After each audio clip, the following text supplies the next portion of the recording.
And now, my son Methuselah, I will show thee all my visions which I have seen, recounting them before thee. 2 visions I saw before I took a wife, and the one was quite unlike the other. The first when I was learning to write. The second before I took thy mother, when I saw a terrible vision. And regarding them I prayed to the Lord. I had laid me down in the house of my grandfather Mahalalel, when I saw in a vision how the heaven collapsed and was borne off and fell to the earth. And when it fell to the earth I saw how the earth was swallowed up in a great abyss, and mountains were suspended on mountains, and hills sank down on hills, and high trees were rent from their stems, and hurled down and sunk in the abyss. And thereupon a word fell into my mouth, and I lifted up my voice to cry aloud, and said, The earth is destroyed. And my grandfather Mahalalel waked me as I lay near him, and said unto me, Why dost thou cry so, my son, and why dost thou make such lamentation?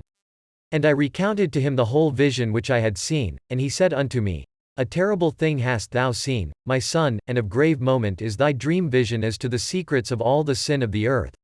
It must sink into the abyss and be destroyed with a great destruction.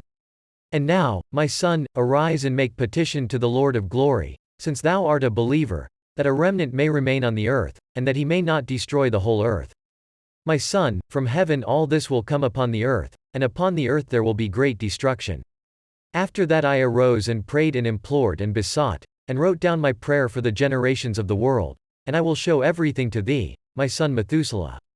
And when I had gone forth below and seen the heaven, and the sun rising in the east, and the moon setting in the west, and a few stars, and the whole earth, and everything as he had known it in the beginning, then I blessed the Lord of judgment and extolled him because he had made the sun to go forth from the windows of the east, and he ascended and rose on the face of the heaven, and set out and kept traversing the path shown unto him.